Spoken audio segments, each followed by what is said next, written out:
In this video, I'm gonna eat bizarre French food for 24 hours. Oh, you made a mistake? So of course the menu today won't be bizarre to people from Paris or people from France, but I'm looking for food that you won't find in my hometown. For example, frog legs, snails. Today, I'm gonna dig as deep as I can. There's a lot more than frog legs and snails. Follow me, let's take this ride together and find some weird food here in Paris.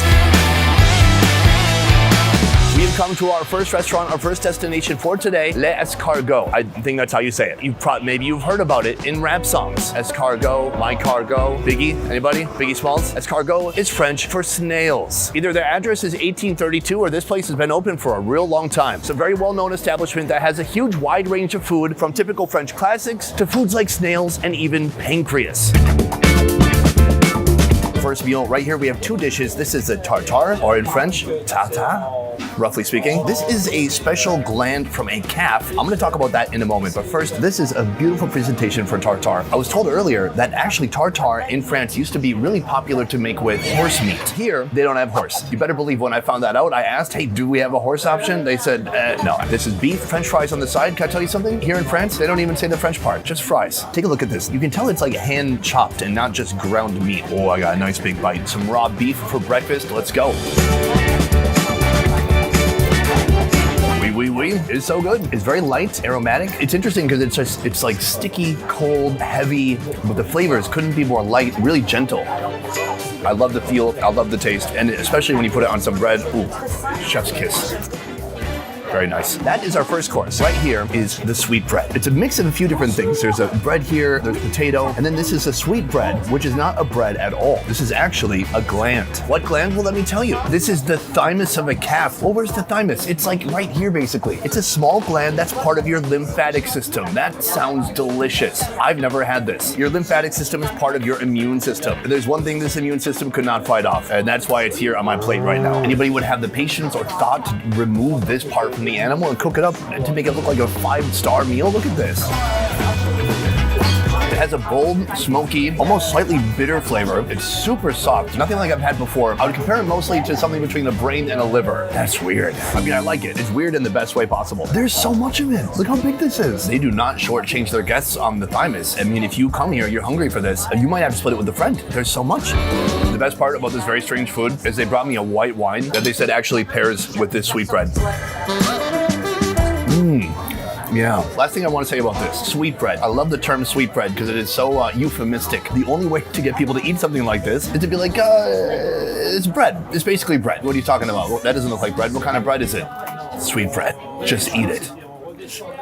So this is just our first course at this restaurant. At this point, they're gonna let me go into the kitchen and see how they make a few of their other very special, unique foods.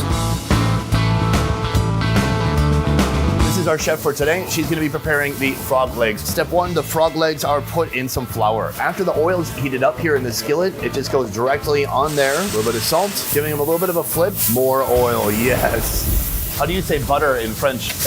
Butter in French. Next is a combination right here of parsley and garlic. The frog legs are going to come out of the hot pan and into a cast iron skillet, and all that butter is going to go right on top. Oh yes. Finish? That was our first food that we get to see in the kitchen. The second one is snails. At this point, the shells are completely empty. Step one is to put the snail meat back inside its shell. All the meat has actually been cooked already in a broth, and so it's actually not going back into its original home. It's going into somebody else's shell. Now it's all about the flavor. This is a butter she's putting inside. It's a green butter infused with garlic and parsley. These look fantastic. Next step, we're gonna put that in the oven and come back in just a little bit. Say goodbye. The moment has come. The moment has not come. And that is ready. The butter is kind of oozing out of some of these. I can smell the garlic right now. It looks fantastic. I cannot wait to try this out. So we just came from the kitchen. Right here we have the frog legs and the snails. The smells here are incredible. Right here we have the frog legs. It's okay just to eat these with your hands, just like you're eating a piece of chicken. This frog is incredibly flexible. It must have been a gymnast. You can see, I love how they cook it at such a hot temperature and so much oil that it just crisps out the skin on the outside. That is so delicious. There's nothing not to like about that. It tastes buttery. You taste the parsley, the garlic until you actually try it. It does sound a little bit strange. People in France eat frog legs, but I think 90% of the people watching right now, if they saw this in front of them, would not hesitate to try it. Just the smells alone lure you in. It smells so good. I wish you could replace wing night in the US with frog leg night, because I could totally go for this. 5 frogs, but only front legs. If you go to Cambodia, Thailand, Vietnam, they're gonna have all the meat. Actually, they eat the skin too. I love what they're doing here, but I think I want the rest of the frog. You know, I'm paying for 5 frogs, 5 souls. Where'd the rest of the frog go? This brings us to our final course here at this restaurant, the escargot, the snails. Fresh out of the oven. What's amazing is they have snail drawers. Inside, you can see that they have many different flavors of butter. So the butter's been infused with other ingredients, other flavors. This one, though, I think is a great choice. Now, the thing is, when you eat snails here, it's very different than in Vietnam because they have a whole tool made just for picking up the snail. Oh, there you go. That snail ain't going anywhere. With the snail secure, we take our little fork and we dig for that piece of meat. Somewhere deep inside there, butter, parsley, garlic, and then a big, dark, brown, gooey, slimy snail. Let's try it out. Oh, slightly chewy, but slightly soft too. They pair this with bread. Now, the toasted bread is cut thin because it's meant to be stuck inside of the snail.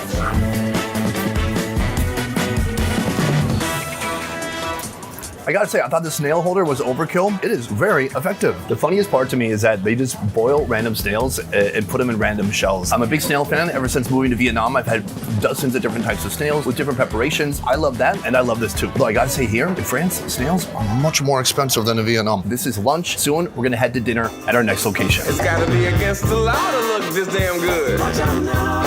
So we've had lunch already. I've been walking around all day. I built up an appetite, and now we are here for dinner. A restaurant obviously called Alpes de Casson.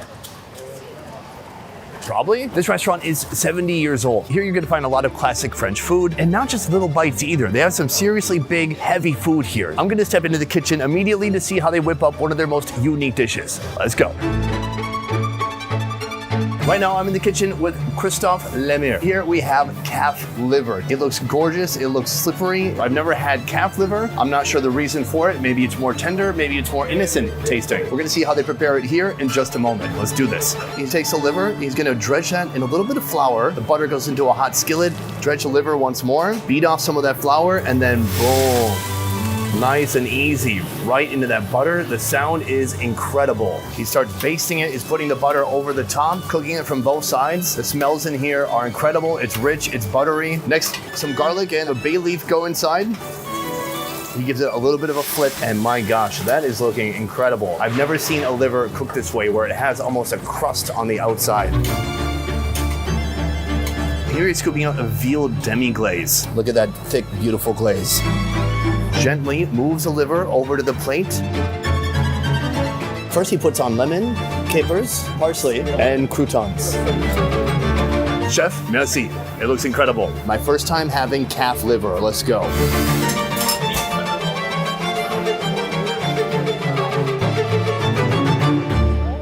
Well, bonjour. Welcome to our first course. Right here, we've got the calf liver. Come take a look at this. The final preparation. I gotta say, with the French, you gotta give it up to them when it comes to the presentation. It is so soft and bouncy. You can tell it's definitely not cooked all the way through. This is not well done. That is certainly intentional. Let's cut it and see how red it is inside. Oh, wow. You can really feel like the tissues break apart as you cut it. It is not like a piece of Wagyu or something like that. So it's not like it necessarily looks, super pink inside. I'm gonna scoop up some of that glaze. Let's try it out. All right, first taste. What do you call this in French? Foie de veau. My first taste of foie de veau here in France. Let's go. That is a very bold flavor. The glaze around it is sticky, it's wonderful. It has a salty, savory beef flavor to it. But the liver itself is so intense, it's almost like a little bit gamey too. Very strong taste. And the texture too, almost like it's spongy when you're biting through it. Now try it all. It's funny because I said I would like a white wine to go with it. And they said, that's not gonna be strong enough. How about this? Bold flavor to go with other bold flavors. That's intense. This is 1 cup of potatoes. Let's try that. Oh, that's nice. Much better than KFC. Sorry, that was my white trash comparison of the day. There are a couple other things on this menu that I have to try out before leaving Paris. Course number 2. This is a pork trotter. You can see where the hoof splits, and then the skin right here, it's not crispy. It's a little bit more soft when you touch it. It's not like a Filipino crispy pata. It's more like a French. It's more like a French pork trotter. Where do you even begin with a masterpiece like this? You can see it reveals the bones inside. My guess is that they probably grill it and then they put it in the oven to finish it off. And that is what's making this skin right here so gummy. Let's try it out. It's like a pork flavored gummy bear. Unbelievably rich, but super sticky, just sticking to the inside of your mouth as you eat it. It's a really clean, but heavy flavor. And then on this side, how do you say that? Béarnaise. Béarnaise. How do you say sauce? Sauce. Béarnaise sauce. I want to try giving this a little bit of a dip in the béarnaise sauce and see what that does. The best bite so far. And that sauce is everything. The sauce has a beautiful, slightly sour element. It just makes everything taste a little bit lighter. This is like Garfunkel, but this is Simon. You need Simon. Actually, Simon's fine on his own too. Turns out he didn't really need Garfunkel, but together, still, they make beautiful music. Are the young people still paying attention? Do you know who I'm talking about?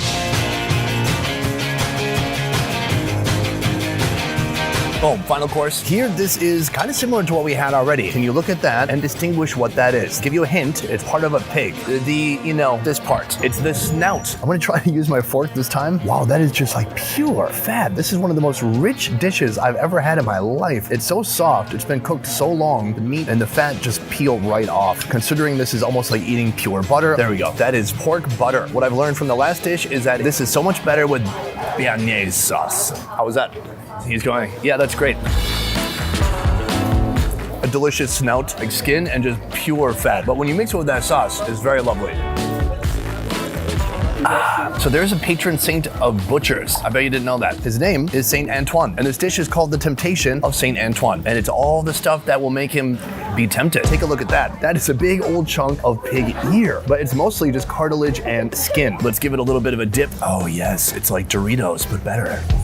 It's delicious. The ear itself is already beautifully seasoned. The skin around the outside's a bit gummy, chewy, and then you have that nice, snappy, crunchy cartilage on the inside. It's been boiled the perfect amount of time. You wouldn't want it any harder or any softer. That is awesome. That is probably one of the best pig ears I've ever had in my life. For most people, that wouldn't be that many ears. But for me, that's like, 10 years probably. Our final mystery meat to end our day of bizarre eating here in Paris. This is the tail. What they've done is they've taken off some of the skin, but they've left this right here towards the end. There's some muscle here. I don't even want to dip this. This looks incredible on its own. Oh, it's good. It's like they have this delicious seasoned flour, some crumbs on the outside. It's savory, it's bold. With similar flavors to the other body parts, but just a different texture. And that's what's fun about eating something like this, is a lot of it's gonna taste similar, but each body part's gonna have a little bit different texture. Some are gonna be chewy, some are just gonna be completely gooey and fatty, and some like the ear are kind of snappy. So this wraps up our dinner portion of the day. We've had lunch, we've had dinner, we've been eating these bizarre French foods for 24 hours. It's time to conclude the day. Guys, that is the end of our video. For me, the most intimidating food was the liver of the calf. So bold. How can you be so young, but so bold? Ugh. Before we go, I want to say a huge thank you to Secret Food Tours for making this video possible. They went around and did a lot of the research for us so we could make this video happen. Secret Food Tours at secretfoodtours.com. They do food tours here in Paris. If you come to Paris, if you have limited time, or if you just want to make the most out of your time, I highly suggest doing a food tour and seeing the best of what Paris has to offer. Guys, that is it for this one. Thank you so much for watching. I will see you next time. Peace. All right. I think there's got to be more unique stuff. Maybe an endangered bird or a pigeon. I keep seeing so many pigeons. I could eat a pigeon? No. I think I'll just get drunk instead. Welcome to the Best Ever merch store, where you can check out our brand new designs. Best Ever bandanas in black, white, and red. The Please Send Nudes hoodie, pillow soft fabric with a quality custom graphic inlay. And our street food around the world graphic tee. We're now shipping everywhere around the world. Just visit shopbesteverfood.com or click the link in the description below to get your new merch today. A peace.